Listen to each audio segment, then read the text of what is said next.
Revelation 4151. From the 23rd and the 24th of October 1947. Power of Love. The power of love is overwhelming, and yet it is too little recognized and used. It is like a torrent which seizes everything and takes it along with it. It is like a fire which nothing can withstand, which consumes everything that comes close to it.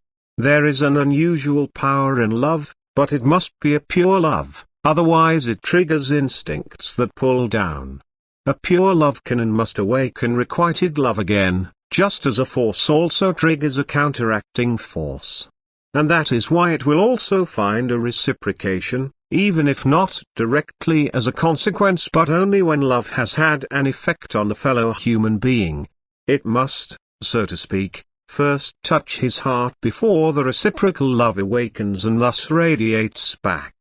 It is an original law that love works as a force, and that as such it also has tremendous power.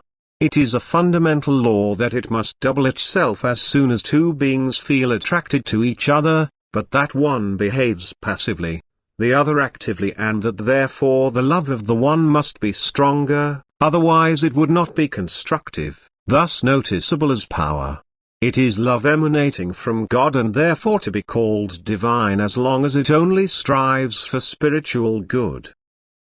However, a person's love can also be for his fellow human being, and even then it can still be divine if the principle of giving love prevails. Then it will also arouse requited love, but it must then be completely free from self-interest, and its aim must always be to give and bestow happiness. Anyone who carries love within himself which is willing to give and make happy is truly connected to me and constantly draws strength from me. For such love will always urge activity, it has to express its power, and this urge results in everlasting activity. But activity is life, and therefore the human being is only in a state of life when he is full of love.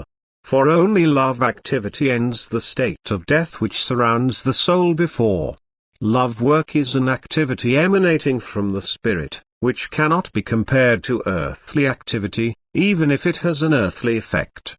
The influx of strength from the spiritual kingdom will always drive the human being to increased activity of love, and consequently the strength within himself will constantly increase.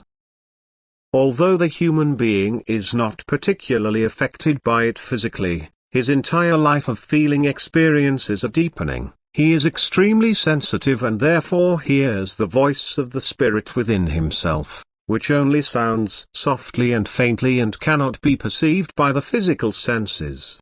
This voice of the spirit is therefore the effect of loving activity, and loving activity again the effect of loving feelings in the heart, this again an emanation of myself which I let flow to him who loves me, that is, who fulfills my commandments, who endeavors to do my will, who consciously strives towards me, that is, who acknowledges me and believes in me.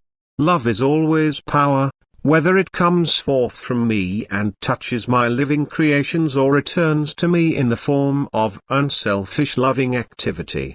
And this power will continuously flow into the universe, for I myself, as the eternal love, want to give and make happy and raise my living creations into a state of bliss. I want them to live and receive and distribute the strength from me through constant activity, because it drives them to want to give and make happy. Amen.